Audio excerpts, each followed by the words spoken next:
Hey everybody, welcome back to another episode of Booming with Bella. I am your host, Bella Lainez, and Happy New Year!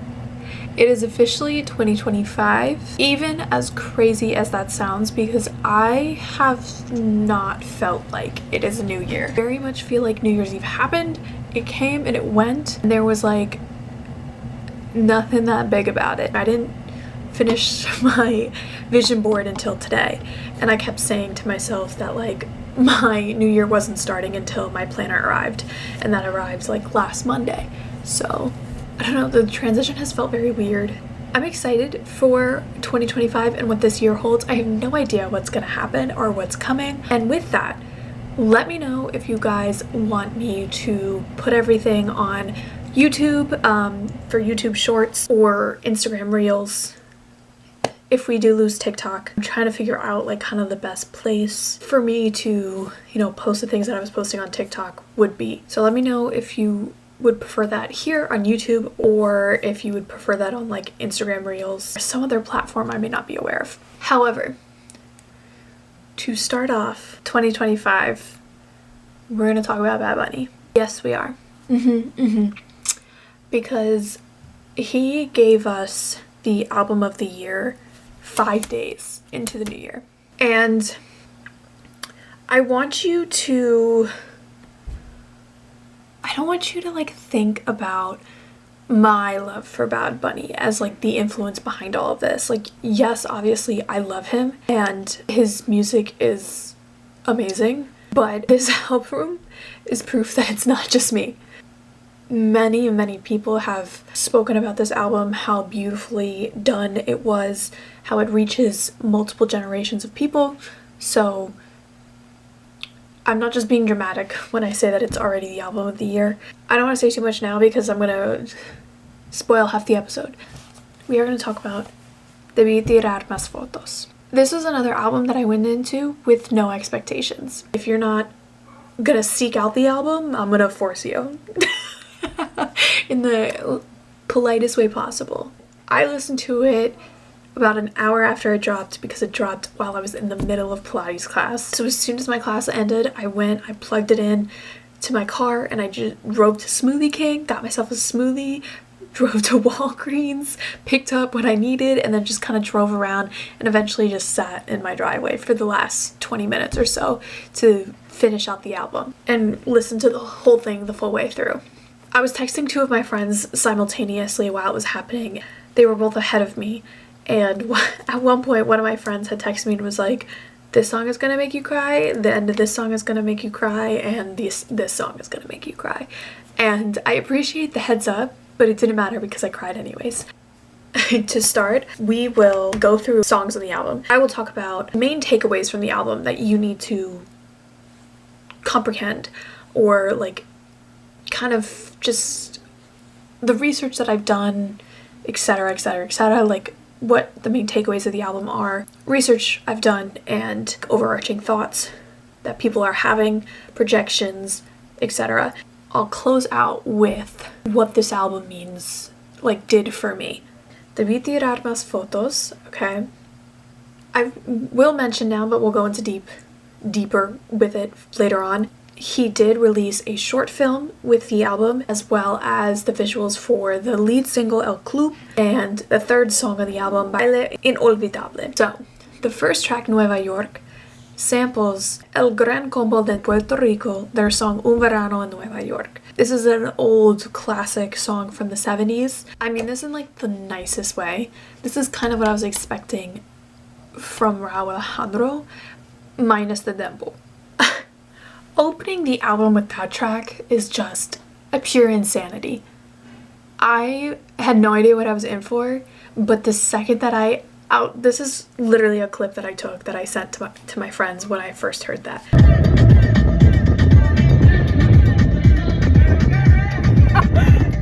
I was shook in the best way possible.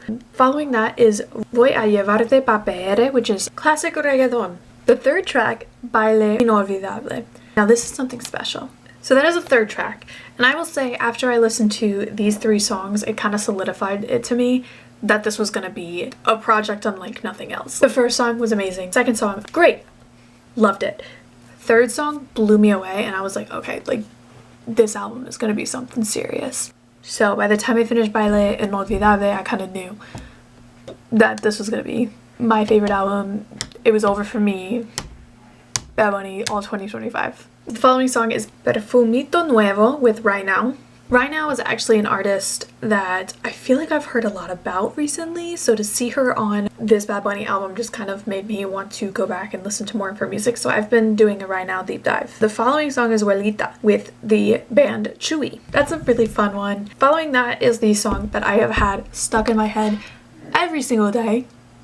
I've posted a TikTok on it on Boomin with Bella on TikTok and on Instagram Reels. It's Verdad, which is Omar Courtz, DeBí, and Bad Bunny. I love that song so much.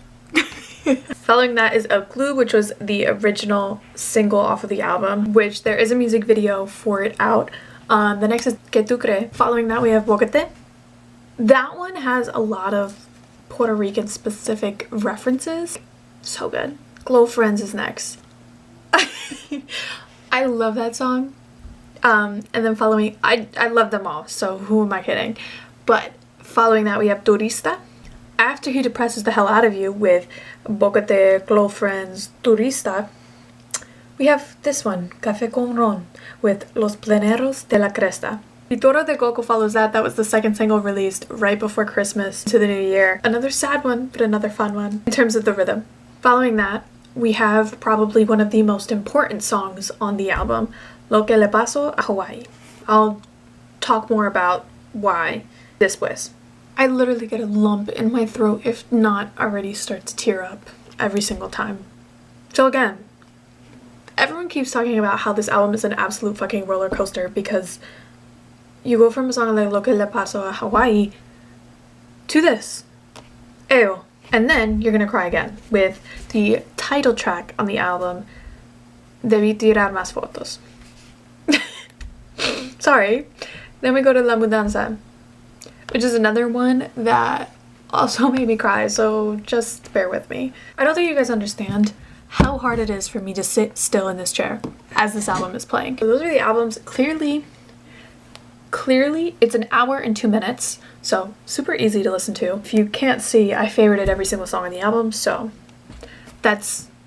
those are my thoughts. Okay, so now for what everyone has kind of been saying, like notes I've taken from the multiple interviews that Bad Bunny has done since the release of this album, kind of like what's being said about it, and then we'll do my thoughts and why this is important to me. For starters, so far, in terms of visuals, I wonder if we're gonna get like a movie sort of. El Club. The music video ends with Bad Bunny burying a box of what we later find out as photos and placing the Puerto Rican flag with the light blue colors on it instead of the dark blue, burying it in the ground. Then in the short film with Jacobo and Concho, he unburies the box, brings it back to his house, goes through it with Concho, and then we see him kind of go through his town in Puerto Rico and the gentrification that has happened. It's full of non-Puerto Ricans listening to country music, having a barbecue, no one's speaking Spanish. Quesito sin queso, like, it's blasphemy. And while Jacob was in the bakery trying to figure out, you know, what the hell's going on, another Puerto Rican man who's there, lived, born, and raised there, I'm assuming, kind of helps him out and then finishes with Seguimos aquí, which means we're still here. And then Jacobo goes back to the house and they kind of talk about, you know, music, because they see a car driving down with speakers, which are very, very common to come across in Puerto Rico, and they just kind of reflect, and then it kind of ends with Concho being like, well, it was a beautiful day, we should take a picture, and that's kind of how it ends so far. And then we see that it's kind of continuing in the Baile Inolvidable music video as Jacobo is reflecting on a salsa lesson that Bad Bunny took, and then Bad Bunny, you know, dances with this girl who's presumably dressed and styled to look like his ex-girlfriend. Then Jacobo kind of like comes out of the flashback and signs up for a salsa class. So I think that there's a common story that we're gonna get here. I just wonder if he's gonna do it for every single song. I would love it if he did. On the day of the release, I posted a question sticker on Boomin with Bella's Instagram, and I asked first impressions off of the album. Responses that I got were AO with hearts, obsessed, 10 out of 10, we love. On TikTok, what did they say? What did they say on my TikTok before we don't have TikTok anymore? Espérate. So we have the song DeBí TiRAR MáS FOToS is so good. The entire album is beautiful and insane and an homage to our people. 100% he does it for all. It has been such a great album. His love for his country, what a great man. DeBí TiRAR MáS FOToS is an anthem. My heart went through so many emotions. At track 3, it was it. Turista, La Mudanza, like the teary-eyed emoji, like, you know, why am I just blanking on what it's called? Nueva York, Pitor de Coco, and Baile Inolvidable are bangers. My face when I heard AO was exactly that, 10 out of 10. Basically, the sentiments that I received is that people were really, really loving this album. A little bit of like what's going on. So I guess I have to like talk about what the album means and everything before I get into like kind of what's being talked about it. So the album is a celebration of Puerto Rican music, rhythms, genres, culture. It's about reconnecting, not just with, you know, your loved ones and people you should have taken more pictures with, but with Puerto Rico, the island itself, its culture. And whether you're Puerto Rican or not, I think you can apply the same kind of message to your country that you are from. It's about celebrating your heritage, and it's about the history of Puerto Rico. What's happened. If you follow me on TikTok, my personal, or on my Instagram, I've posted that I finished reading War Against All Puerto Ricans, War and Terror in, or just Terror in America's Colony. People have a love-hate relationship with that book, but I do think it is, like, to get into the history, I think that's a good first read, and then you can kind of, from there, you'll want to know more. There's also a podcast that I've listened to that's like Puerto Rican history, and it kind of like tells you events that are in that book in short, digestible episodes. The emotions that I felt reading that book, it kind of opened my eyes to a lot of things. Whether you like the stylistic choices that the author made or not, the facts are there, and they're ugly. They're ugly. It was a really hard read. To see those words printed on the page, know that they're somewhat true, and have to like keep turning the page and knowing that I can't do anything about it.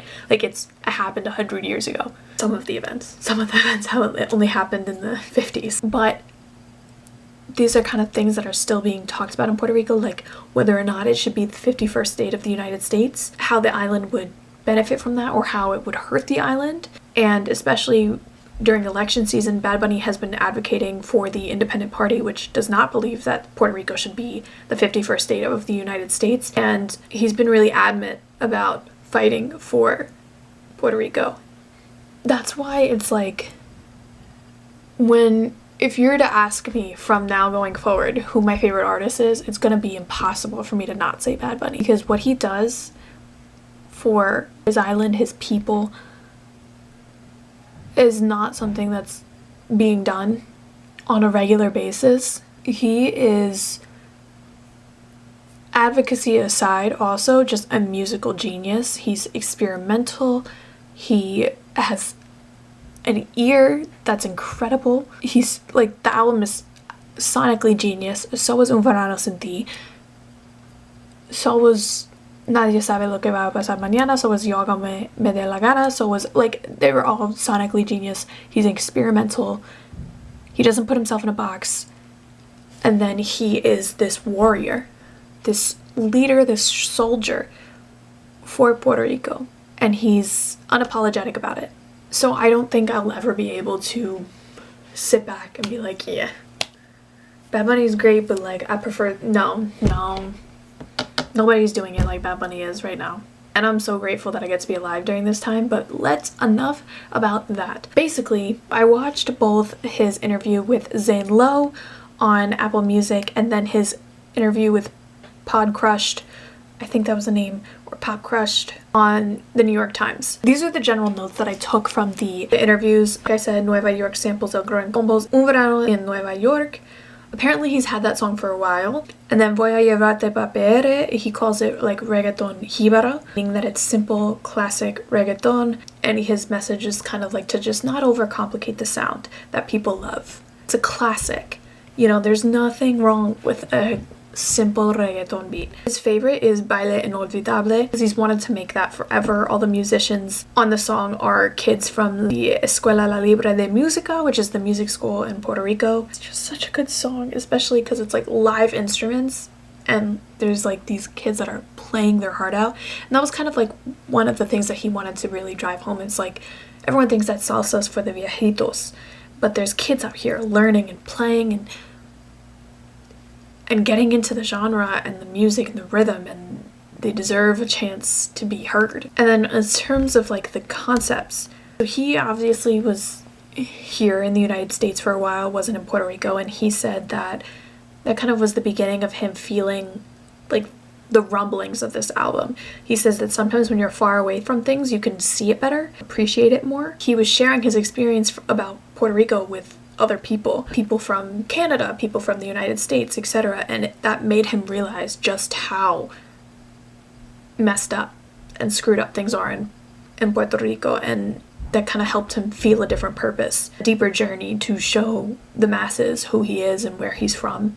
He started to like reflect on his life and his family history, and he felt free when creating Un Verano Sin Ti than he did his previous albums. He kind of found his sound. He likes to create, likes to do and make things that make him feel happy and good. So that was kind of also how he felt recording this album, which was made 100% in Puerto Rico, but 2 or 3 songs, he couldn't remember the number, were made in New York. He says that if he couldn't record in Puerto Rico, he didn't want to record anywhere else, but if it had to be somewhere, it would be New York. La Mundanza, he talks about how his parents meet, and going back to the theme of the album, he felt that he didn't talk to his family enough, he didn't know them enough, I should take more photos. You know, he wanted to ask his dad, like, what was your dream growing up? Simple things like that, and by asking that question, he learned so many things about his parents, his father. He didn't go like searching for it, like, oh, I have a concept for an album, blah, blah, blah. Like, it just came natural. He says that the title is more about the moment, feelings, and life, and not just pictures. People come and go, and you never know what's gonna happen. Plena is one of the genres that is within the album, specifically with Café con Ron, and it is a rhythm, a rich rhythm from Puerto Rico. All of the artists are relatively new on the album. He featured all Puerto Rican. He says that these were the artists that he was listening to when he was over in Los Angeles, New York, or whatever, to kind of feel connected to the island. But he likes to collab with these fresher, like earlier in their career artists, because no matter where he is in his career, he feels that he connects more with them. He's inspired by them. He doesn't have to try, and that they're humble. It's kind of like a bunch of full circle moments. Boquete was a song where he realized that this is something different that I can do. He was experimenting and he really liked it. Much of the discourse ever since Un Verano Sin Ti came out has been comparing the 2 albums back and forth, and he said that he's not trying to do something like Un Verano Sin Ti, bigger than Un Verano Sin Ti, just about trying new things and exploring and wanting people to feel better. The message that he wants, at least that he said in the Zane Lowe interview, is that he wants families and generations to connect and bond the same way that he did with his family. Also, in the New York Times interview, he said that part of the reason where he came to the United States and he was here for so long and he was away from Puerto Rico for so long was because the island is so small, and he feels that the industry pushes them to leave the island once they get to be a certain caliber, to therefore help reach a bigger audience, get bigger. And he says like the thing that's hard about that is because like other Latino artists, like Mexican artists, can be big and successful in just Mexico, enough so that they don't have to necessarily leave. Same with Brazil, same with artists in the US, but in Puerto Rico, the island is so small, so he felt that he was being pushed by the industry to come to the US. Back to the plena conversation, plena is one of the oldest rhythms of the island, and he felt to use the original aspects of plena, but in DeBí TiRAR MáS FOToS, the song, it's like a new plena. So has said something that I've been saying for so long. Music is cyclical. Music from the 70s and etc. is essentially talking about the same thing lyrically. The boundaries move, the tools change and are new, but the substance, the lyrical content's essentially the same. Back to the Nueva York conversation, that song has apparently been around for a while. He's just hasn't had the right project for it until here. And he said it fits on the album because there's a lot of history and culture between Puerto Rico and New York. Even the flag was made in New York. And he says it's like a reunion of Latinos and grabs attention. And then he's like, okay, now I'm gonna take you to PR. I'm gonna take you to PR. It's like part of that feeling of being outside of Puerto Rico, representing those in the diaspora in New York who left their country, and it made him feel the culture. It's like just all about connecting. It's all about connecting and feeling connected to your culture, even if you're far away from the island. He said that the production of all the songs is modern, but the instruments and the rhythms are classic. It feels like the future and potentially where Puerto Rican music is heading. He wants to represent his generation, those who grew up on salsa, plena, bachata, merengue, and are now coming back to it. Like, it's no longer the music that my abuelita likes, or my mom plays every Sunday. Like, now we're developing a love for it and we want to hear it. We're the ones playing it again. And then I thought this was an interesting part that I should incorporate. They asked him about the comment made, and his response was essentially kind of like, yeah, he's a comedian, but that wasn't a stand-up comedy show. That was a political rally. And that he didn't know that he was a comedian, and that if he didn't know that he was a comedian, there's going to be other people that don't know that he was a comedian, or other people that don't know that that was a joke. And then the host of the podcast was like, and right, like the context was like, the context was missing, and also like it was that joke in that room. So I just thought that was all interesting.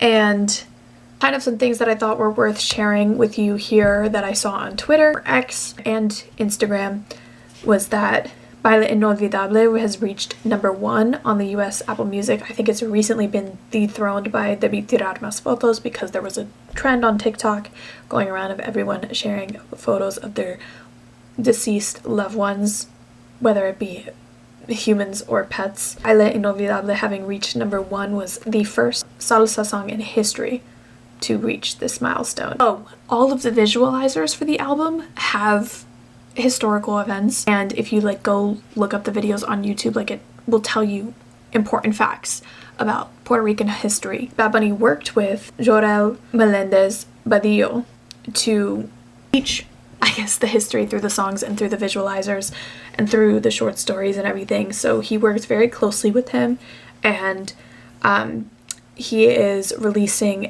wrote a book, Puerto Rico, A National History, which is a heavier read because it's literally more factual, whereas A War in Puerto Rico was a little bit more of a story, like telling it like a story. This book is like a straight book.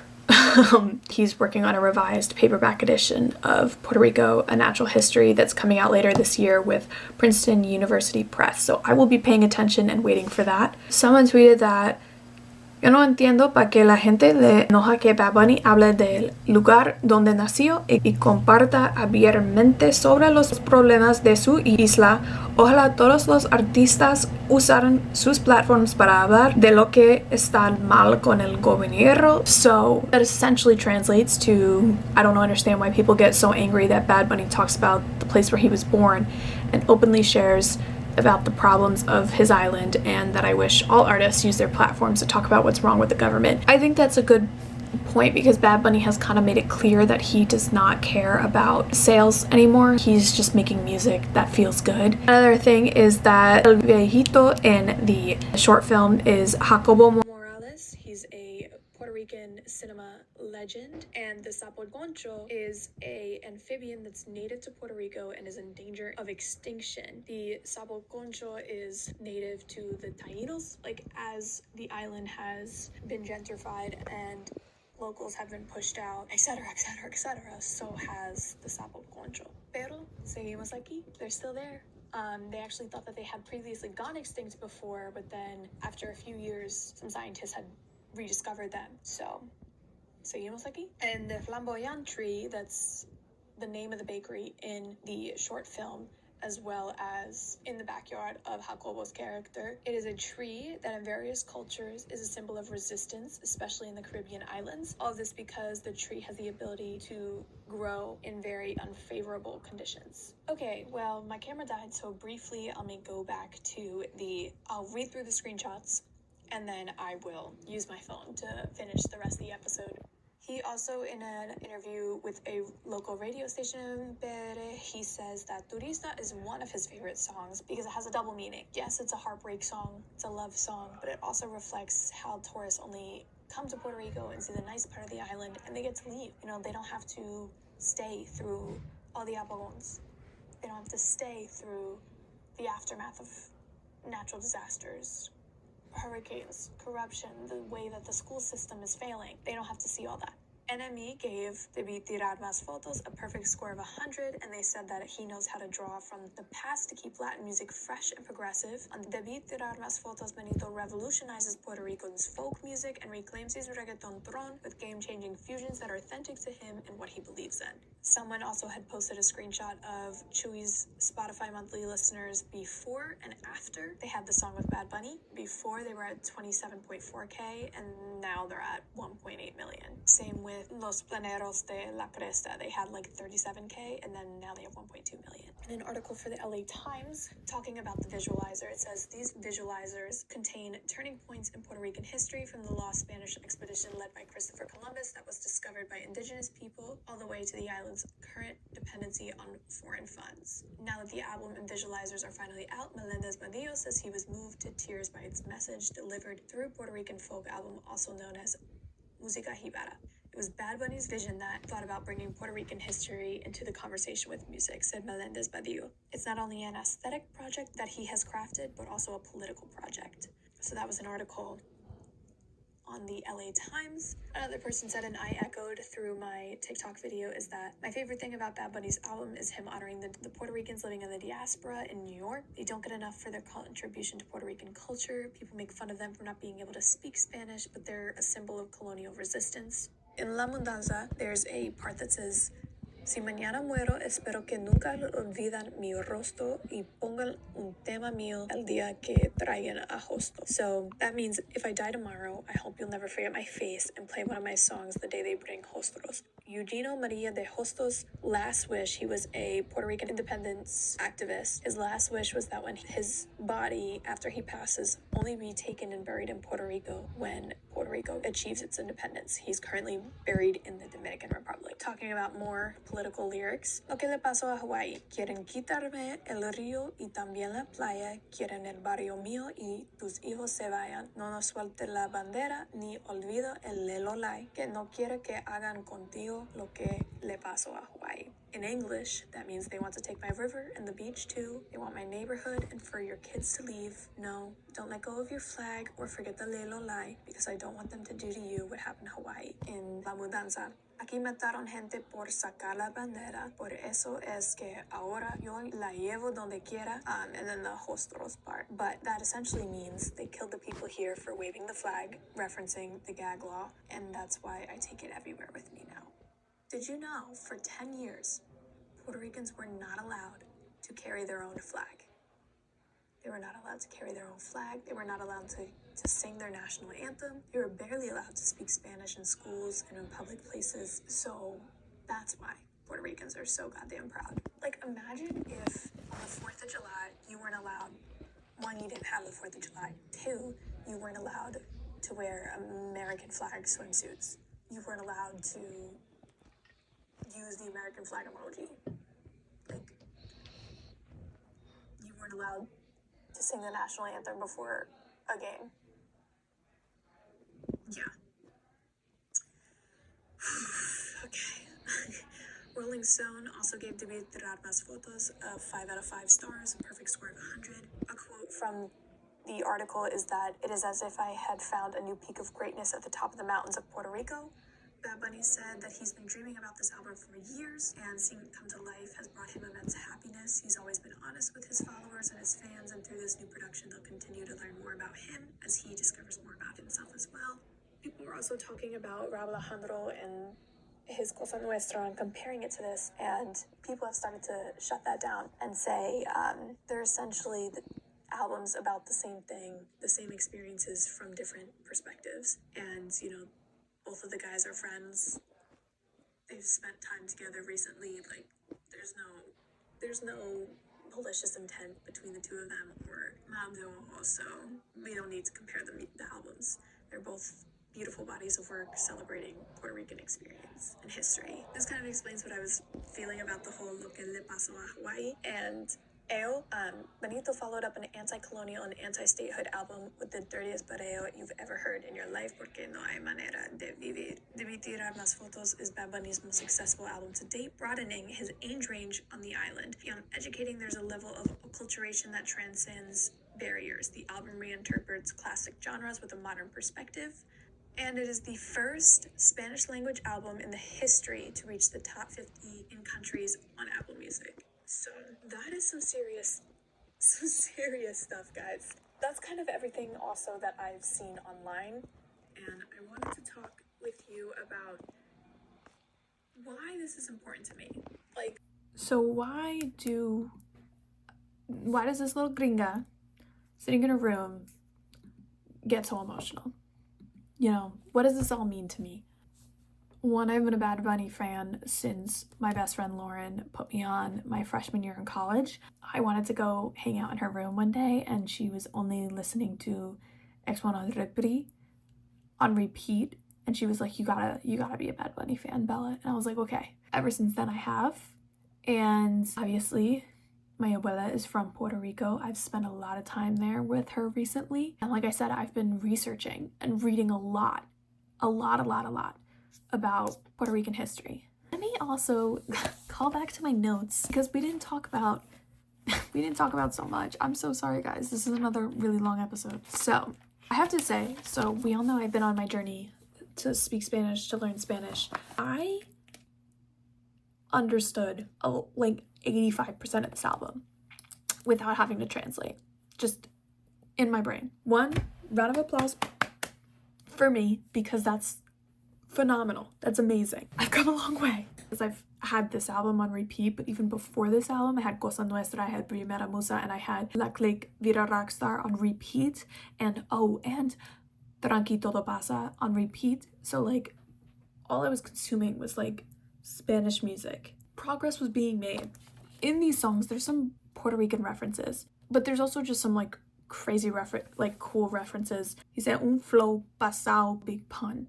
I've seen a couple people on threads on TikTok talk about big puns 100%, and I love that song. I would love Bad Bunny to like remix or just DJs to mix the two up in the club. Like, I love 100%, and for Bad Bunny to do anything with that or to sample it, I think would be like phenomenal going forward. Atropere es otra cosa means man, PR is something else. So, yo no pierdo tiempo, yo las cambio como Rosalía. I don't waste time, I switch them up like Rosalía. Is that, you guys tell me, is that a diss? I know Raul's his buddy, so like I wouldn't be surprised if it is, but I need to know. Also has like a Yankee Lome Juan Soto reference in Nueva York, which I think is gonna be amazing. I can't wait for the baseball season. I'm a Mets fan though. Most of them were in like Boquete. I wrote down a text to one of my friends. I broke it down like Perreo Bunny, Sad Bunny, Politica Bunny. If you're new here, the context and you don't speak Spanish, how to break up the songs based on context. So Perreo Bunny, Nueva York, voy a llevarte pa PR, Panamafito Nuevo, Vueltita, Venda, Café con Rom, and Ale. Sad Bunny, Baile Inolvidable, El Club, Que Tu Te Crees, Boquete, Close Friends, Turista, Pitorre de Coco, DeBí TiRAR MáS FOToS. Politi Bunny is Lo que le pasó a Hawaii, La Mundanza, and then, you know, all of the songs can kind of find their way in there. But also the album artwork is just kind of like, there was a lot of backlash from it at first. Like, a lot of people didn't understand it, but that's just like a common sight. When I saw it, it clicked. So that's a very common sight on the island, in the Caribbean. Those who get it. Those who didn't. Also, the really cool thing about the album is all of the songs like Verdad, Abuelita, Close Friends, Que Tu Te Crees, that's like Puerto Rican dialect. When people say like this is the most Puerto Rican album he's ever made, like even the song titles Slang references aside, rhythm, genres, music aside, just the names of the songs being said in the way that they would sound when hearing a native Puerto Rican talk, brilliant. Like, verdad is supposed to be verdad. Close friends is like close friends on Instagram. Bogate is a pothole in Puerto Rico, and he says like you have to avoid them. And I've seen TikToks being like, yo, to be called a pothole in Puerto Rico, like that's pretty harsh. He also says like they don't clap when you land, like no one's gonna clap for you when you land back home, like how in Puerto Rico it's tradition, like when you're flying and you land on the island, you clap because you're back home and you made it safely. I think he references sunset in the Baile Inolvidable music video. Jacobo's wearing a sunset shirt. Oh, also Wisin making appearance in Verdad. I literally froze. I was in the middle of like texting my friend back and I literally froze. I was like, Pitorro de Coco is obviously like a type of alcoholic drink that's made on the island. Those were kind of like some of my favorite references, most important ones. Lo que le pasó a Hawaii is full of political references, talking about, you know, how tourism and gentrification and the corrupt government has pushed the locals out, kind of like exactly what happened with Hawaii, and how he doesn't want that to happen for his people. And in La Mudanza, he's kind of talking against that. Like he doesn't want to leave. He's not going to leave. This is where his grandparents were born. This is where he's from.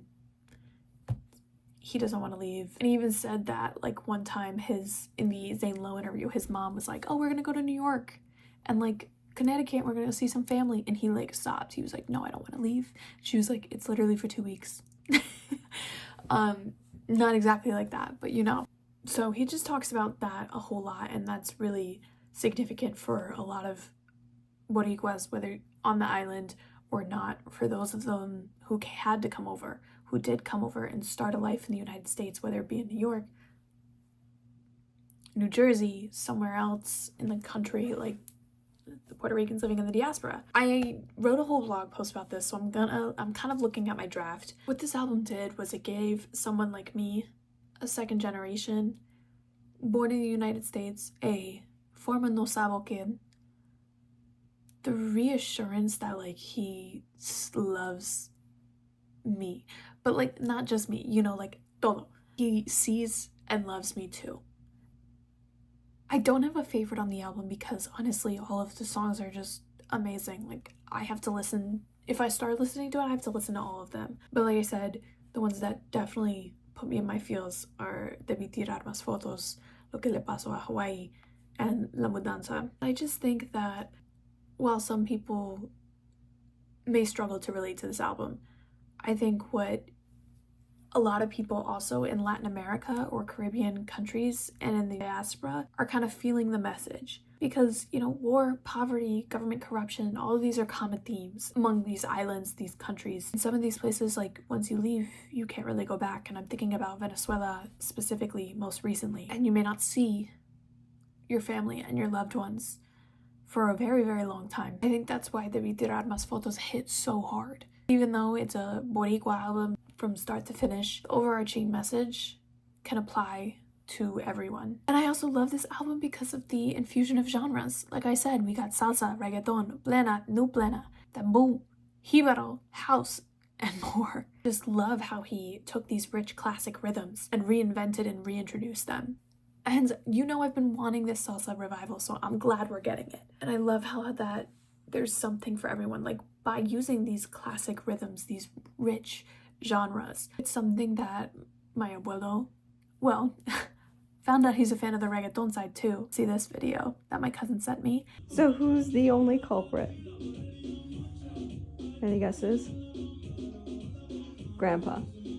Grandpa is currently blasting Bad Bunny's new album. This is an album that I feel like I could send a song to my, like I did. I sent this song to my abuela and I was like, I think you would like this one. It's an album where like there is something for all of the generations. And it's important to me, being that my abuela is Puerto Rican, I've spent a lot of time on the island because I've been reconnecting with the island, the culture, ever since 2021. I will say that I've gone before. I've gone in like 2014 or 15. I've gone even before then, but I was young.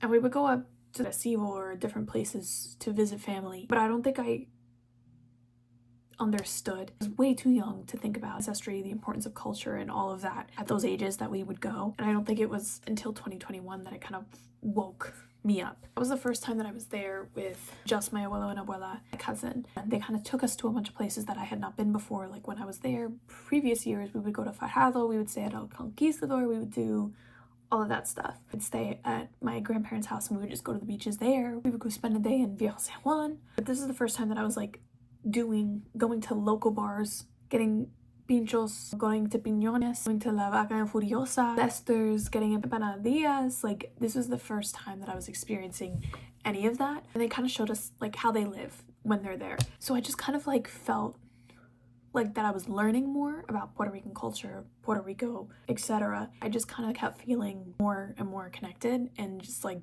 in tune with nature. So as I kept going back, I just kind of kept feeling that. Like I felt like I was a better person. I've said this before. I felt like I was a better person. I felt like I was more patient with time and life. I felt like I was more relaxed. I was less stressed. I was more carefree. I was happier. I was sillier. I was enjoying myself more. I was in tune with nature more. I was going on walks. I was meditating. I felt rooted. It just kept growing deeper and deeper every time that I was there. And I just fell in love. And I kept wanting to learn. So I learned more about the language, the slang, the dialect, the history, the culture, the foods, the music. And it's just been like my greatest love for the past couple of years. I was always proud to be Puerto Rican, Salvadorian, and I grew up with the food and many traditions and everything that my grandparents brought from their childhood, from my abuelo in El Salvador and my abuela in Puerto Rico, and that they brought here, that my father and my aunt grew up with. Kept that going with us grandkids, but I didn't appreciate it. I just kind of thought it was what everyone did. It was just regular life for me. I didn't think anything of it. And I know 100% is that I was not a salsa lover. I did not like salsa, I did not like bachata, I did not dengue, because that meant some Theo was trying to get me and my cousins out on the dance floor and we didn't want to. We were stubborn little kids. We were like, no, this isn't what we want to dance to. We want to dance to Selena Gomez in the Scene. And when they would pull us out onto the dance floor at my abuelo's New Year's Eve parties, we would hit them with a two-step. We were protesting. And now, here I am, having sat up on this podcast for like a year, begging for new salsa. And I'm listening to salsa all the time, merengue every day, just all the time consuming this music. And I've been looking up salsa classes near me. Anyone in New Jersey or New York City, if you know of a good place to take salsa classes that are relatively cheap, let me know. Drop your comments below. A good space to go learn salsa. Seriously though, like recommendations, drop them. But that aside, I just think from everything that I've learned, Puerto Rico as an island, as a people, they have been through so much bad shit. And no one has advocated for them. No one has helped them. And the perception of the island and the people in the minds of US politicians has been disgusting. They do not see them as people. They didn't. They saw them as barbarians. There's official US documents where they called Puerto Rican people horrendous names. And they spied on them for years and years, and just so many other things that make me angry.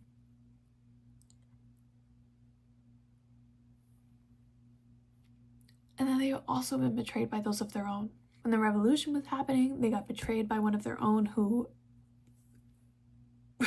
basically gave up all of Pedro Abazu Campos' plan, strategy to the opposing forces. So they knew every move that revolutionaries were going to make. Always been betrayed by their own governors, which is still happening today. They've just faced so much betrayal. Learning about events like the revolution, about people like Pedro Abazu Campos, about the Ponce massacre, it breaks my heart and has made me prouder because I come from a line of strong ancestors. So in combination of learning about all of that, spending time on the island, like an extended period of time, experiencing the livelihood, like the day-to-day livelihood, reconnecting with family there, it's made it hard for me to be quiet about Puerto Rico and how much I love it. And I know like those in the diaspora like feel the same. I obviously know that like I'm not gonna understand how important and how amazing this album is to a Puerto Rican who lives on the island, who was born on the island, or who came from the island over to the United States in their life, or is a first generation in the United States. I'm never gonna experience this album the same way that they will, but I know also that the album unites us all. Second generation, first generation, on the island, off the island, everybody in the diaspora, we are all united through this album, through its connection to Puerto Rican culture, the island, and its unification of all of us. That is why this album is so important and so important to me. And it's going to be something that we use to keep the culture alive. Bad Bunny helped bring Plena back to life. So that's why Bad Bunny is my GOAT. And I am so lucky, one, that I got to experience Un Verano Sin Ti because of him, and now DeBí TiRAR MáS FOToS. Bad Bunny is going to be someone that we talk about and that we teach to many, many, many generations to come. I'm just so grateful that like I get to experience this. To me, DeBí TiRAR MáS FOToS is a reminder to live in the moment, to love big and to connect, and to remember that this conversation or this day with my abuelo, my abuela, my tia, my tío, my padrino, my grandpa, anybody might seem like a normal moment at the time, but I need to appreciate it more because our time on earth with each other is not definite. I don't know even who may walk out of my life as a friend, you know, someone that I may not see for a long, long time, and I didn't appreciate it when I had them here with me, you know, often, whether it be, you know, a bad friendship breakup or a bad breakup or whatever, or not. You just never know what's gonna happen, what the future holds, so you should just live in the moment, love a little more. But it's also acknowledgement, like I said, that Puerto Ricans in New York or the diaspora are still in fact Puerto Ricans. It is a celebration of culture. It is an educational tool. It is an act of resistance. It is an act of union. It is a breakup album. It is a holiday album, a summer album, a Puerto Rican album, a beautifully poetic and sonically mind-blowing album. I can't emphasize that enough. Like, if there weren't so many other important things to talk about on this album, I would really hone in on that fact. But it's also his best album to date, for sure, 100%. As much as I love all of his other bodies of work before that, this blows him out of the water. This final part is my message to Bad Bunny. It's on the blog. I'm saying it right now. Gracias, Conejo Malo, por este proyecto y todo lo que haces por la cultura, la gente en la isla de Puerto Rico. Estoy muy agradecido por tu música, tu voz y este proyecto tan duro y demasiado lindo. 2025 is the year of reconnecting, taking photos, and loving big. Thank you, Bad Bunny, for reminding us of that. That's all I have for today. Thank you for sticking with me. I hope whether you speak Spanish or not, whether you understand what Bad Bunny's saying or not, you can at least find something to enjoy, and at the very least take away that you need to do some homework and read up on the history of Puerto Rico. I love you guys, and I'll talk to you guys soon.